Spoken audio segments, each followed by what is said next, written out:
இந்த பொண்ணோட ஆட்டோவில் ஒரு குடியார பையன் இருந்தான். அப்போ என்னை எங்கே போகணுன்னு கேட்கும்போது ஒயின் ஷாப் போகணும் அப்படின்னு சொல்லும்போது அவள் சொல்லுதா, ஒயின் ஷாப்புக்கிட்ட வந்துட்டு ஒயின் ஷாப் போகணுன்னா அந்த பொண்ணு ஆட்டோ 2 குலுக்கிட்டு ஒயின் ஷாப்பை வந்துட்டு நீங்கள் இறங்கிக்கோங்க அப்படின்னு சொல்லிட்டு அப்படி ஆட்டோ எடுத்துகிட்டு கிளம்பிட்டாங்க. அந்த இடத்துல ஒரு அம்மா நிற்கிறாங்க ஆட்டோவுக்கு வெயிட் பண்ணி. அப்போ இந்த ஆட்டோ நிப்பாட்டும் போது இந்த பொண்ணு ஆட்டோ ஓட்டுது, அவங்களுக்கு தேவை ஆட்டோ தானே, நீங்கள் ஏறுங்க அப்படின்னு சொல்லும்போது நீங்கள் எங்கேயாவது கொண்டு போய் விட்ருவீங்க அப்படின்னு சொல்லிட்டு தான் அவங்க ஏற மாட்டேங்காங்க.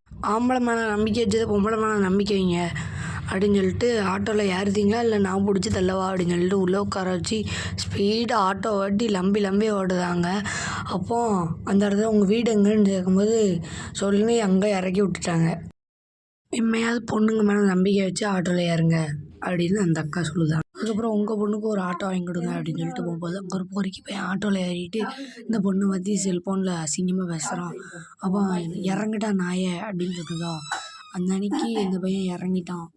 என்னையவே நடு ரோட்டில் இருக்குதியா என் ஃப்ரெண்டெல்லாம் கூப்பிட்டு அசிங்கப்படுத்துதேன் அப்படின்னா. அதுக்கப்புறம் அடின்னு அடித்து பல்லு கில்லெல்லாம் உடச்சி காரி துப்பிட்டு